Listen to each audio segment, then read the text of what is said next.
Hey everyone, it's Jim with Nerd Truckin', and I'm back with another video.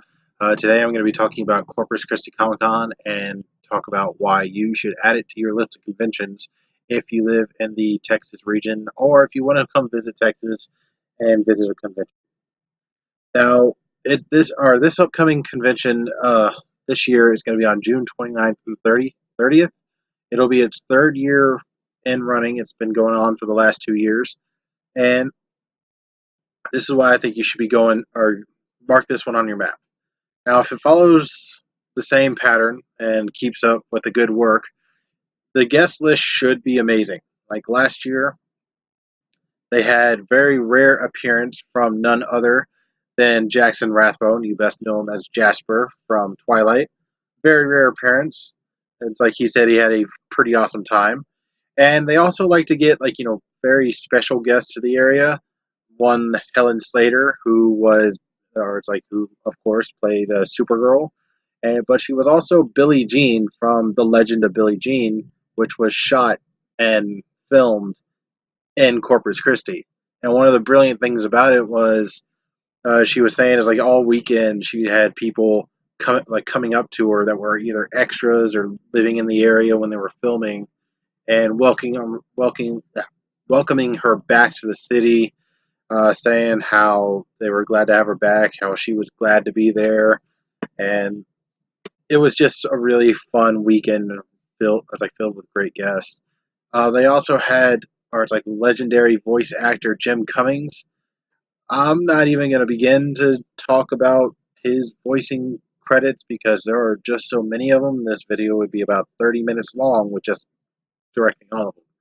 But that is just a sample of them. When I was trying to go online to find a good picture, this was the best one I could pop up to really give you a good idea about how awesome this guy is.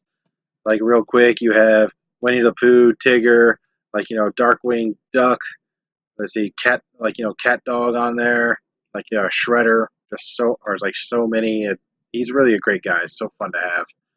But they also had or it's like a really awesome voice actress, Jen Taylor, played the voice of Cortana, and it's like really a sweet woman. It's like I hope to see her again sometime, but she was really awesome to have as well. Uh, and so many others. One thing I love about Corpus Christi, they try to bring a very good mixture of guests, something for everyone. It's not. There's like some conventions where it seems like okay, why not just label it this show, the Comic Con, because that's all you seem to have, or one or the other.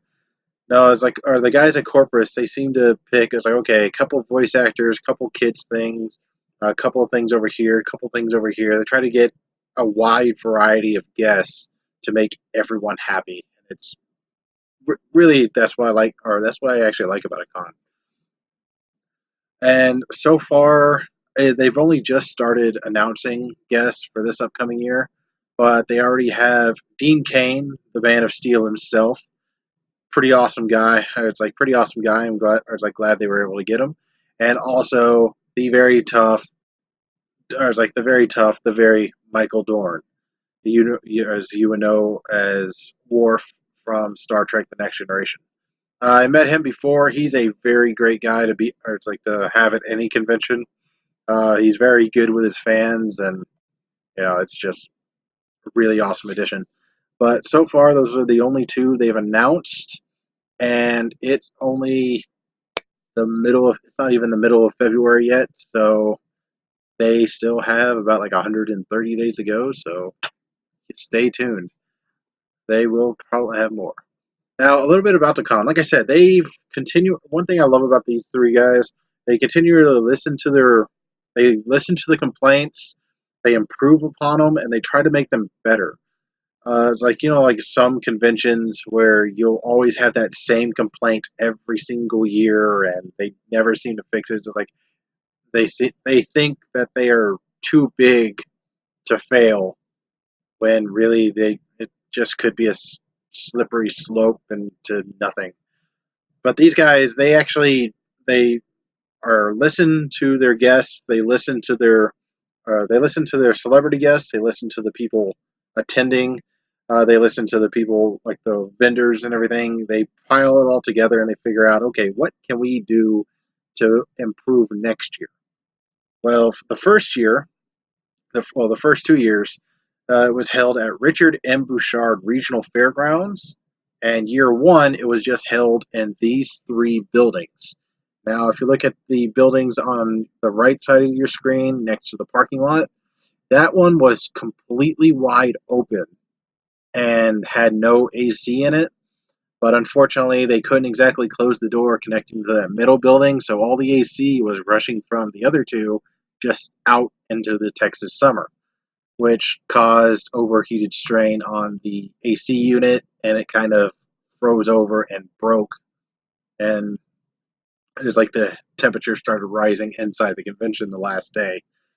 It wasn't that great, but people definitely started noticing about it, but it wasn't anything they did. It wasn't their fault. It was just Texas summer and bad luck, unfortunately.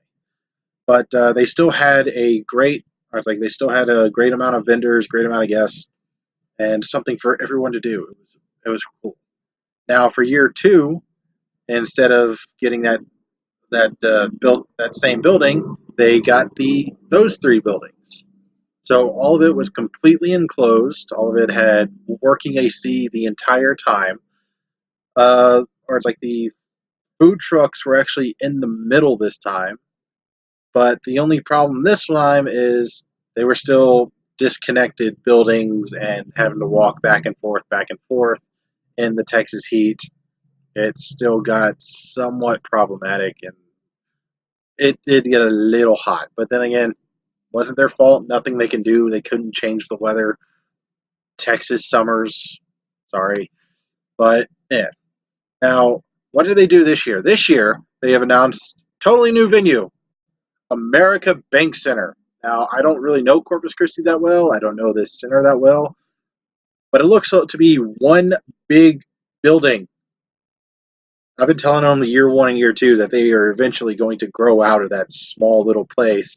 And last year, they were pushing the boundaries. This year, bigger venue, so much bigger. So it looks like they're going to, and if they're on track to fill it with just probably fill this one, and I think maybe in a couple years they might be a little too big for this one too, but we shall see.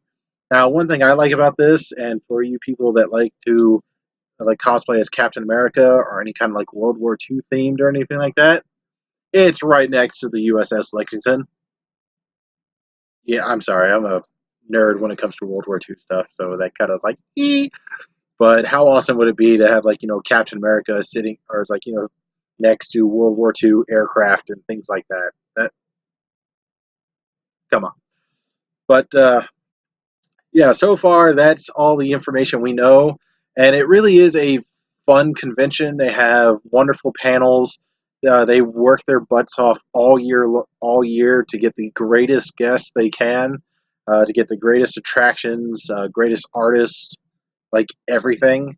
One thing I think they could do a little better is probably a bigger like games, like a game section. Wasn't their fault in the past, like before. They just didn't have enough room for it. But they also was there, just wasn't as advertised as much. But yeah, they'll get better. This year is looking to be better than the rest of them, and I'm looking forward to it. Now, right now, tickets are on sale on their website, and like I said, I'm going to be linking their Facebook and their website below in the description, so check it out. But tickets are on sale, so go ahead and look those up and get those while you can, and hopefully we will see you back in June. This has been Jim with Nerd Truckin', and I will see you all next time.